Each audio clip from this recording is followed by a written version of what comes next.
അങ്ങനെ league stage അവസാനിച്ചിരിക്കുകയാണല്ലോ ISL. ഇനി play off ആണ്. ഇനി 6 ടീമുകളിലാണ് പ്രതീക്ഷകൾ അവസാനിക്കുന്നത്. ബാക്കി 6 ടീമുകളിലെ മത്സരങ്ങൾ ഇനി ഇല്ല എന്നുള്ളതാണ്. ഏതായാലും കേരള ബ്ലാസ്റ്റേഴ്സ് പ്ലേ ഓഫ് യോഗ്യത നേടി ഒരു എലിമിനേറ്ററിൽ കളിക്കണം. അപ്പോൾ ബ്ലാസ്റ്റേഴ്സിൻ്റെ ഒരു പ്ലേ ഓഫ് ഹോപ്സ് എന്ന നിലയിലാണ് നമ്മൾ ഈ ഒരു വീഡിയോ സംസാരിക്കാനായിട്ട് പോകുന്നത്. ഒഡീഷ FC-ക്കെതിരെയാണ് കളിക്കാൻ പോകുന്നത് എന്നുള്ള കാര്യമൊക്കെ എല്ലാവർക്കും അറിയാമല്ലോ. അപ്പം ഇത്തവണയും കഴിഞ്ഞ വർഷത്തേതുപോലെ തന്നെ 5ാം സ്ഥാനത്താണ് ഫിനിഷ് ചെയ്യുന്നത്. അതുകൊണ്ട് തന്നെ 4ാം സ്ഥാനത്തുള്ള ഒഡീഷ FC-യെയാണ് നേരിടേണ്ടത്. ഹോം മാച്ച് അല്ല അവേ മാച്ചാണ് എന്നുള്ള ഒരു കാര്യം കൂടി ഇതിനകത്തുണ്ട്. ഏതായാലും കേരള ബ്ലാസ്റ്റേഴ്സിൻ്റെ ഈ ഒരു പ്ലേ ഓഫ് ഹോപ്സിലേക്ക് വരുന്ന സമയത്ത് പോസിറ്റീവായിട്ടുള്ള കാര്യങ്ങളുണ്ട്, നെഗറ്റീവായിട്ടുള്ള കാര്യങ്ങളുമുണ്ട്. ഇതൊക്കെ നമുക്ക് ഡിസ്കസ് ചെയ്യണം എന്നുള്ളതാണ്.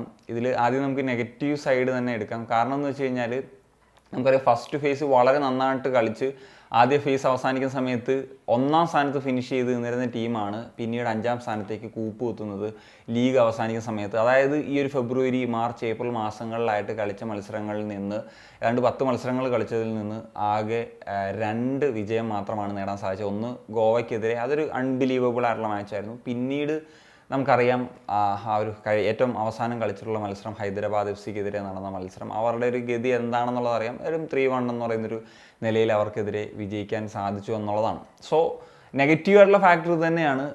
ഏറ്റവും ഒരു മോശം അവസ്ഥയിൽ പ്ലേ ഓഫ് കളിക്കേണ്ടി വരുന്നൊരു ടീം എന്ന നിലയിലാണ് നമുക്ക് ബ്ലാസ്റ്റേഴ്സിനെ പറയേണ്ടത് എന്നുള്ളതാണ്. അപ്പം എന്തായിരിക്കും അവരുടെ ഒരു പ്ലേ ഓഫിലുള്ള കാര്യങ്ങളെന്നൊക്കെ ഉള്ളത് ആരാധകർക്ക് തന്നെ ചോദ്യചിഹ്നമായിട്ട് നിൽക്കുന്നു എന്നുള്ളതാണ്. അതുപോലെ തന്നെ ഇപ്പം പല പ്ലേയേഴ്സും അവൈലബിൾ അല്ലാത്തൊരു സാഹചര്യം. ഇപ്പം ദിമിയുടെ കാര്യം ഡൗട്ട്ഫുള്ളാണ്. ലൂണ വരും എന്ന് പറയുന്നു, പക്ഷേ ആദ്യ 11-ലൊക്കെ കളിക്കുമോ എന്നുള്ള സംശയങ്ങളുണ്ട്. ആകെ ഉണ്ടായിരുന്ന ലെഫ്റ്റ് ബാക്ക് ആയിട്ടുള്ള നവോച്ച സിംഗ്, അദ്ദേഹം സസ്പെൻഷൻ മൂലം കളിക്കില്ല. ഇങ്ങനെയൊക്കെയുള്ള കാര്യങ്ങളൊക്കെ അവിടെ നിലനിൽക്കുന്നു എന്നുള്ളതൊരു ഫാക്ടറുണ്ട്. ഏതായാലും ഈ ഒരു കാര്യത്തിലേക്ക് വരുമ്പോൾ മറ്റു വിഷയങ്ങൾ, ഇപ്പോൾ ഒഡീഷ FC-യുടെ കാര്യങ്ങളൊക്കെ പറയുന്ന സമയത്ത് അവരും കഴിഞ്ഞ 5 മത്സരങ്ങളിൽ നിന്ന് ഒരു വിജയം മാത്രമാണ് നേടാനായിട്ട് സാധിച്ചിട്ടുള്ളത്. അങ്ങനൊരു അവസ്ഥയിലാണ് ഒഡീഷ FC നിൽക്കുന്നത്. അവർ ഈ പറഞ്ഞ പോലെ ഷീൽഡ് റേസിൽ തന്നെ ഉണ്ടായിരുന്ന ടീമാണ്. അവസാനത്തെ 5 മത്സരങ്ങളാണ് അവർക്കൊരു വിലങ്ങുതടിയായി മാറിയത്. പക്ഷേ ഹോമിൽ അവർക്ക് നല്ല റെക്കോർഡാണുള്ളത്. അതാണ് ഇവാൻ ഭേദിക്കേണ്ടത് എന്നുള്ളൊരു കാര്യമാണ്. പിന്നെ ഇവാൻ്റെ എനിക്ക് തോന്നിയിട്ടുള്ള കാര്യമാണ്, ഇവാൻ എപ്പോഴും പ്ലേ ഓഫിൽ അദ്ദേഹത്തിന് വേറെ പ്ലാൻസ് ഉണ്ടാകും. ഞാനത് പറയുകയാണെങ്കിൽ ഇപ്പോൾ ജംഷഡ്പൂരിനെതിരെ നമ്മൾ കഴിഞ്ഞതിന് മുന്നത്തെ സീസണിൽ ആ 2 സെമി ഫൈനൽസും ഇമ്പ്രസീവായിരുന്നു. ഫൈനലിൽ ഒരു പരിധി വരെ ആ ഒരു ഹൈദരാബാദിൻ്റെ ഗോൾ വരുന്നവരെ നമ്മൾ നന്നായിരുന്നു. പിന്നെ പെനാൽറ്റി ഷൂട്ടൗട്ടാണ്. പിന്നെ കഴിഞ്ഞ വർഷത്തെ BFC മാച്ച് എടുത്തു കഴിഞ്ഞാൽ അതിനെപ്പറ്റി പിന്നെ പ്രത്യേകിച്ചൊന്നും പറയേണ്ടതില്ലല്ലോ. സോ ആ ഒരു കാര്യമാണുള്ളത്. പക്ഷേ ഈ പറഞ്ഞതുപോലെ ആ വർഷങ്ങളിലേക്കാൾ നമുക്ക് ഒരുപാട് പ്രതിസന്ധികൾ, ചലഞ്ചുകൾ മുന്നിലുണ്ട് എന്നുള്ളതാണ് മറ്റൊരു ഫാക്ടറായിട്ട് നിൽക്കുന്നത്.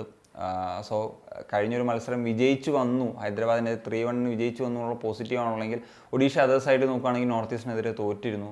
3-0 എന്ന് പറയുന്നൊരു ലാസ്റ്റ് മത്സരത്തിൽ അവർക്കൊരു തോൽവി നേരിടേണ്ടി വന്നിരുന്നു എന്നുള്ളൊരു കാര്യമാണുള്ളത്.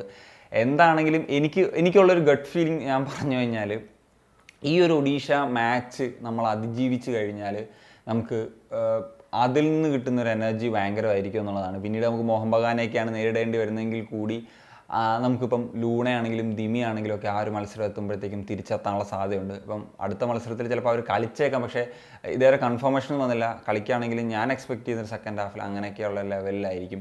അതുപോലെ നവോച്ച സിംഗ് തിരിച്ചെത്തും. സോ ആ ഒരു കാര്യമുണ്ട്. പിന്നെ മോഹൻ ബഗാൻ ആണെങ്കിൽ ആ ഒരു ടൈറ്റിൽ വിൻ ചെയ്ത ആ ഒരു സെലിബ്രേഷൻ ഇതിൽ നിൽക്കുകയാണ്. സോ നമ്മൾ ഇതേ കാര്യമാണ് ജംഷഡ്പൂരിനെതിരെ നമ്മൾ കളിച്ചപ്പോൾ ഉണ്ടായിരുന്നത്. അവർ ആ ഒരു ചാമ്പ്യൻസ് ആയി എന്നുള്ള നിലയിൽ നിൽക്കുന്ന സമയത്ത് ആ ഒരു കുറച്ച് ഒരു സെലിബ്രേഷൻ മൂഡിലായിരിക്കും. അത് മുതലെടുക്കുന്നൊരു കാര്യമൊക്കെ നമുക്ക് കാണാൻ സാധിച്ചിട്ടുണ്ടായിരുന്നു. അത് ഇവിടേക്കൊക്കെ വർക്കൗട്ട് ചെയ്യാനായിട്ട് സാധിക്കും എന്നുള്ളതാണ്. എന്താണെങ്കിലും ഈ പറഞ്ഞതുപോലെ പ്ലേ ഓഫിൻ്റെ ഒരു ബ്ലാസ്റ്റേഴ്സിൻ്റെ വിധി ഇവാൻ്റെ വിധി കൂടി നിർണ്ണയിക്കും എന്നുള്ളതും ഈ സീസണിൻ്റെ ഒരു പ്രത്യേകതയായിട്ട് നമുക്ക് പറയേണ്ടതാണ് ഗൈസ്. സോ ഇതൊക്കെയാണ് ഒരു ഹോപ്സ് എന്ന നിലയിൽ പറയേണ്ടത്. സോ എക്സ്പെക്റ്റിംഗ് എന്താ പറയുക, നമുക്ക് പറയുകയാണെന്നുണ്ടെങ്കിൽ ഇവിടം പറയുന്നു നമ്മൾ എലിമിനേറ്ററിൽ തന്നെ പുറത്താകും എന്നുള്ളത്. എന്നാൽ ഇവിടം പറയുന്നു നമ്മൾ ട്രോഫി വിൻ ചെയ്യുന്നൊക്കെ ഉള്ളത്. So as A KBFC fan എന്ന നിലയിൽ പറയുന്നതായിരിക്കാം. സോ അത് സംഭവിക്കട്ടെ എന്ന് ആഗ്രഹിക്കുകയാണ്. അതല്ലാണ്ട് എനിക്കൊന്നും പറയാനില്ല. എന്താണ് നിങ്ങളുടെ ഒപ്പീനിയൻസ് ഉറപ്പായിട്ടും ഒന്ന് കമ്പോസ് ചെയ്യാൻ കാണിക്കും. ഞാൻ നിഷാൻ.